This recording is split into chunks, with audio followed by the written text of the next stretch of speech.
ಗುಂಡು ಗುಂಡಾಗ್ಬೇಕಾದ್ರೆ ಈ ಪೂರ್ಣಾನಂದಯ್ಯನ ಮನೆಯಲ್ಲಿ ಪೂರ್ಣಿಮಾ ದಿನದವರೆಗೂ ಇದ್ದು ಪಕ್ವಾನ್ನಗಳನ್ನೆಲ್ಲ ಪುಷ್ಕಳವಾಗಿ ಕತ್ತರಿಸಿ ಬಿಡಬೇಕು. ಪೂರ್ಣಾನಂದಯ್ಯನವರೇ, ಪೂರ್ಣಾನಂದಯ್ಯನವರೇ. ನಟ ಚಾಣಕ್ಯ, ಹಾಸ್ಯ ಬ್ರಹ್ಮ, ಹಾಸ್ಯ ಸಾಮ್ರಾಟ್, ಕಲಾ ರತ್ನ ಮುಸುರಿ ಕೃಷ್ಣಮೂರ್ತಿರವರ ಬದುಕಿನ ಸಂಪೂರ್ಣ ಮಾಹಿತಿಯನ್ನ ಈ ವಿಡಿಯೋದಲ್ಲಿ ನೀವು ತಿಳಿಯಲಿದ್ದೀರಿ. ಕೃಷ್ಣಮೂರ್ತಿರವರು ಮುಸುರಿ ಕೃಷ್ಣಮೂರ್ತಿ ಹೇಗಾದರು, ಇವರ ಚಲನಚಿತ್ರ ಪ್ರವೇಶ ಹೇಗಾಯಿತು, ಚಲನಚಿತ್ರವನ್ನ ಬಿಟ್ಟು ಕೃಷ್ಣಮೂರ್ತಿರವರು ನಾಟಕ ಕಂಪನಿಯ ಕಡೆ ಹೋಗಿದ್ದೇಕೆ, ಹೀಗೆ ಹಲವು ಕುತೂಹಲಭರಿತ ಮುಸುರಿ ಕೃಷ್ಣಮೂರ್ತಿರವರ ಜೀವನದ ಹೆಜ್ಜೆ ಗುರುತುಗಳ ನವಿರಾದ ಅನಾವರಣವೇ ಈ ಸಂಚಿಕೆ. ಮಾರ್ಚ್ 10, 1930ರಲ್ಲಿ ಮುಸುರಿ ಕೃಷ್ಣಮೂರ್ತಿಯವರು ಜನಿಸುತ್ತಾರೆ. ಇವರ ತಂದೆ BS ವಿಶ್ವೇಶ್ವರಯ್ಯ, ತಾಯಿ ಸುಬ್ಬಮ್ಮ. ಮುಸುರಿ ಕೃಷ್ಣಮೂರ್ತಿರವರ ತಂದೆ ವಿಶ್ವೇಶ್ವರಯ್ಯನವರು ಮೈಸೂರಿನ ಬೆಟ್ಟದಪುರದಲ್ಲಿ ಜಮೀನ್ದಾರರಾಗಿದ್ರು. ಚಿಕ್ಕ ಹುಡುಗನಾಗಿದ್ದನಿಂದಲೂ ಕೃಷ್ಣಮೂರ್ತಿರವರಿಗೆ ಹಾಡುಗಾರಿಕೆ, ನಟನೆಯ ಕಡೆಗೆ ಸೆಳೆತ ಇತ್ತು. ಅವರು ಗಣೇಶ ಚತುರ್ಥಿಯ ಆಚರಣೆಯ ಸಂದರ್ಭದಲ್ಲಿ ಕರ್ನಾಟಕದ ಗಾಯಕ ಮುಸುರಿ ಸುಬ್ರಹ್ಮಣ್ಯ ಅಯ್ಯರ್ ಹಾಗೂ ಅಂದಿನ ಮೈಸೂರು ಮಹಾರಾಜರಾದಂತಹ ನಾಲ್ವಡಿ ಕೃಷ್ಣರಾಜ ಒಡೆಯರ್ ಅವರ ಮುಂದೆ ತಮ್ಮ ಗಾಯನ ಪ್ರತಿಭೆಯನ್ನ ಪ್ರದರ್ಶಿಸಿದರು. ಅವರ ಅಭಿನಯದಿಂದ ಪ್ರಭಾವಿತರಾದಂತಹ ಮಹಾರಾಜರು ಅವರನ್ನು ಮುಸುರಿ ಸುಬ್ರಹ್ಮಣ್ಯ ಅಯ್ಯರ್ಗೆ ಹೋಲಿಸುತ್ತಾರೆ. ನಂತರ ಕೃಷ್ಣಮೂರ್ತಿಯನ್ನು ಎಲ್ಲರೂ ಮುಸುರಿ ಕೃಷ್ಣಮೂರ್ತಿ ಎಂದೇ ಕರೆಯಲು ಪ್ರಾರಂಭ ಮಾಡ್ತಾರೆ. ಮುಸುರಿ ಕೃಷ್ಣಮೂರ್ತಿಯವರು 1943ರಲ್ಲಿ ಕನ್ನಡ ಚಲನಚಿತ್ರವಾದ ವಾಣಿಯಲ್ಲಿ ತಮ್ಮ ಚೊಚ್ಚಲ ಚಲನಚಿತ್ರದ ಅಭಿನಯವನ್ನ ಮಾಡ್ತಾರೆ. ಆಗ ಅವರಿಗೆ 13 ವರ್ಷ ವಯಸ್ಸಾಗಿತ್ತು. ಇದೇ ಚಿತ್ರದಲ್ಲಿ ಪಂಡರಿಬಾಯಿಯವರು ಮೊದಲ ಬಾರಿಗೆ ನಟಿಸುತ್ತಾರೆ. 10 ವರ್ಷಗಳ ನಂತರ ಅಂದರೆ 1953ರಲ್ಲಿ ಮಂಗಳಗೌರಿ, ಕನ್ಯಾದಾನ ಮತ್ತು ಕೋಕಿಲವಾಣಿ ಚಿತ್ರದಲ್ಲಿ ನಾಯಕ ನಟನಾಗಿ ನಟಿಸುತ್ತಾರೆ. ನಂತರ ಕೃಷ್ಣಮೂರ್ತಿಯವರು ಶಂಕರ್ ಸಿಂಗ್, ಬಿ ವಿಠಲಾಚಾರ್, BR ಫಂತಲು ಮುಂತಾದ ಪ್ರಸಿದ್ಧ ಚಲನಚಿತ್ರ ನಿರ್ದೇಶಕರಿಗೆ ಸಹಾಯ ಮಾಡಲು ಪ್ರಾರಂಭಿಸುತ್ತಾರೆ. ಪ್ರಸಿದ್ಧ ಗೀತರಚನಕಾರ ಮತ್ತು ನಿರ್ದೇಶಕ ಕಣಗಲ್ ಪ್ರಭಾಕರ್ ಶಾಸ್ತ್ರಿಯವರ ಜೊತೆಗೂ ಸಹ ಸಹಾಯಕರಾಗಿ ಕೆಲಸ ಮಾಡಿರ್ತಾರೆ. 1950ರ ದಶಕದಲ್ಲಿ ಚಲನಚಿತ್ರ ನಿರ್ಮಾಣ ಕಡಿಮೆ ಆಗ್ತದೆ. ಆ ಸಮಯದಲ್ಲಿ ಕೃಷ್ಣಮೂರ್ತಿಯವರಿಗೆ ಉದ್ಯೋಗ ಇಲ್ಲಿ ದೊರಕದ ಕಾರಣ ಅಂತ ಹೇಳ್ಬೋದು, ನಿಧಾನ ರಂಗಭೂಮಿಯ ಕಡೆಗೆ ತಮ್ಮ ನೆಲೆಯನ್ನ ಬದಲಾಯಿಸ್ತಾರೆ. ಆ ಕಾಲದ ಕೆಲವು ಪ್ರಸಿದ್ಧ ರಂಗ ಕಂಪನಿಯಲ್ಲಿ ಸಹ ಇವರು ಕೆಲಸ ಮಾಡ್ತಾರೆ.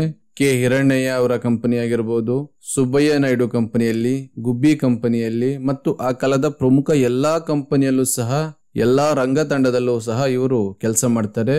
ನಂತರ 1962ರಲ್ಲಿ ತಮ್ಮದೇ ಆದಂತಹ ರಂಗ ತಂಡವನ್ನ ಕಟ್ತಾರೆ. ಅದರ ಹೆಸರು ಅಂಬಾ ಪ್ರಸಾದ್ ನಾಟಕ ಮಂಡಳಿ ಅಂತ. ಆದರೆ ಭಾರಿ ವೆಚ್ಚದ ಕಾರಣದಿಂದಾಗಿ, ಅಂದ್ರೆ ಒಂದು ಕಂಪನಿ ನಡೆಸುವುದು ಸುಲಭ ಅಲ್ಲ. ಆ ಕಂಪನಿ ನಡೆಸಬೇಕು ಅಂದ್ರೆ ಬಹಳಷ್ಟು ವೆಚ್ಚ ಆಗತ್ತೆ. ಅದನ್ನ ಸರಿದೂಗಿಸಿಕೊಂಡು ಹೋಗ್ಲಿಕ್ಕೆ ಸಾಧ್ಯ ಆಗಲ್ಲ ಅಂತ ಭಾವಿಸಿದಂತಹ ಮುಸುರಿ ಕೃಷ್ಣಮೂರ್ತಿ ಕಂಪನಿಯನ್ನ 1966ರಲ್ಲಿ ಮುಚ್ಚುತ್ತಾರೆ. ನಂತರ ಪುನಃ ಚಲನಚಿತ್ರ ನಟನೆಗೆ ಹಿಂದಿರುಗ್ತಾರೆ. ಶ್ರೀ ಘನಪಾಠಿ ವಿದ್ಯಾ ವಾಚಸ್ಪತಿ ಮಹಾಮಹೋಪಾಧ್ಯಾಯ ಪರಮ ಪಂಡಿತ ರತ್ನ ಪರಬ್ರಹ್ಮಶಾಸ್ತ್ರಿ. ಎಷ್ಟು ವರ್ಷಗಳಾಗೋಯ್ತು ತಮ್ಮನ್ನು ನೋಡಿ. ಹೌದು. ಈಗ ಮುಸುರಿ ಅವರದ್ದು ಚಲನಚಿತ್ರದಲ್ಲಿ 2ನೇ ಇನ್ನಿಂಗ್ಸ್ ಪ್ರಾರಂಭ ಅಂತಾನೆ ಹೇಳ್ಬೋದು. ಪೋಷಕ ಕಲಾವಿದನಾಗಿ ನಟಿಸಲು ಪ್ರಾರಂಭ ಮಾಡ್ತಾರೆ. ಹಾಸ್ಯ ನಟನಾಗಿರ್ಬೋದು, ಖಳನಾಯಕನಾಗಿರ್ಬೋದು, ಈ ರೀತಿಯ ಹಲವಾರು ಪೋಷಕ ಪಾತ್ರದಲ್ಲಿ ನಟಿಸುವಂತ ಕೆಲಸವನ್ನ ಮುಸುರಿ ಕೃಷ್ಣಮೂರ್ತಿ ಅವರು ಮಾಡ್ತಾರೆ.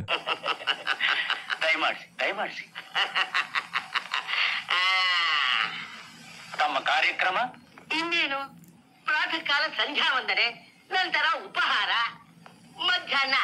ಮಾಧ್ಯಾಹ್ನಿಕ, ನಂತರ ಭೋಜನ, ಅನಂತರ ಶಯನ, ಸಂಜೆ ಸಾಯಂ ಸಂಧ್ಯಾ ವಂದನ, ಉಪಹಾರ, ರಾತ್ರಿ ಊಟವಿಲ್ಲ, ಊಟದಷ್ಟೇ ಉಪಹಾರ, ನಿದ್ದೆಯಲ್ಲಿ ಎಚ್ಚರವಾದರೂ ಒಂದು ಚೊಂಬು ಕ್ಷೀರ.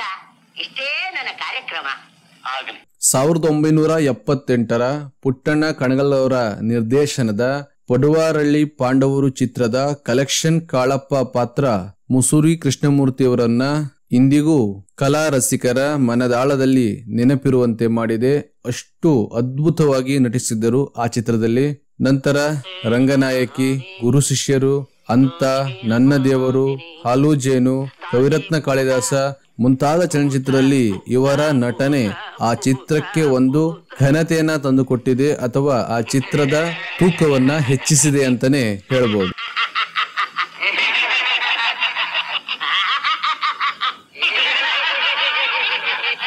ತಾವುಗಳೆಲ್ಲ ಯಾರು? ಪೂರ್ಣಾನಂದಯ್ಯನವರ ಶಿಷ್ಯರು. ನಾನೇ ದಂಡಪಿಂಡ ಅಂತಿದ್ದೆ. ನನಗಿಂತ ಮೊದಲೇ 7 ದಂಡಪಿಂಡಗಳು ಸೇರಿವೆ. ಒಬ್ಬೊಬ್ರು ರಸಕವಳನ್ ಗಟ್ಸಿ ತುಂಡಾಂಡಿಗರಾಗಿದ್ದಾರೆ. ಆ ಕಾಲದಲ್ಲಿ ಕೃಷ್ಣಮೂರ್ತಿಯವರು ಕನ್ನಡ ಚಿತ್ರರಂಗದ ಬಹು ಬೇಡಿಕೆಯ ಪೋಷಕ ಕಲಾವಿದರಾಗಿದ್ದರು. 1981ರಲ್ಲಿ ಯಶಸ್ವಿನಿ ಎಂಟರ್ಪ್ರೈಸಸ್ ಅನ್ನುವಂತ ಒಂದು ಚಲನಚಿತ್ರ ನಿರ್ಮಾಣ ಸಂಸ್ಥೆಯನ್ನು ಸಹ ಪ್ರಾರಂಭ ಮಾಡ್ತಾರೆ.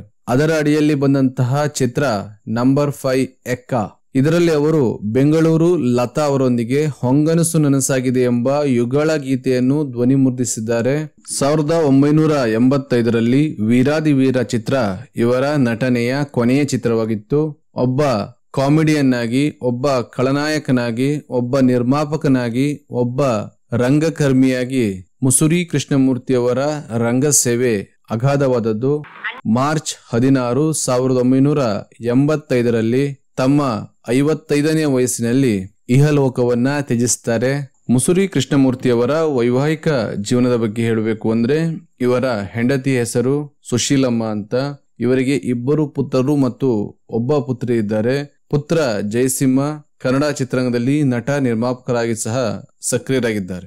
80ರ ದಶಕದ ಕನ್ನಡ ಚಲನಚಿತ್ರರಂಗದ ಮೇರು ನಟರಾಗಿರುವ ಮುಸುರಿ ಕೃಷ್ಣಮೂರ್ತಿರವರ ಬದುಕಿನ ಸಂಪೂರ್ಣ ಚಿತ್ರಣವನ್ನ ಸರಳವಾಗಿ ಕೊಡುವಂತ ಪ್ರಯತ್ನ ಮಾಡಿದ್ದೇನೆ. ನಿಮಗೆ ಇಷ್ಟವಾದಲ್ಲಿ ವಿಡಿಯೋಗೆ ಒಂದು ಲೈಕ್ ಕೊಡಿ. ನೀವಿನ್ನು ಮಾಹಿತಿ ಅಡ್ಡ ಯೂಟ್ಯೂಬ್ ಚಾನಲ್ಗೆ ಸಬ್ಸ್ಕ್ರೈಬ್ ಆಗಿಲ್ಲ ಅಂದಾದಲ್ಲಿ ದಯಮಾಡಿ ಸಬ್ಸ್ಕ್ರೈಬ್ ಆಗಿ ನಮ್ಮ ಮುಂದಿನ ಎಲ್ಲಾ ವಿಡಿಯೋವನ್ನ ನೋಡ್ಲಿಕ್ಕೆ ಬೆಲ್ ಬಟನ್ ಅನ್ನ ಒತ್ತಿ ಅಂತ ಹೇಳ್ತಾ ಮುಂದಿನ ವಿಡಿಯೋನಿಗೆ ಮತ್ತೆ ನಿಮ್ಮನ್ನ ಸಂಪರ್ಕಿಸ್ತೀನಿ. Thank you for watching video.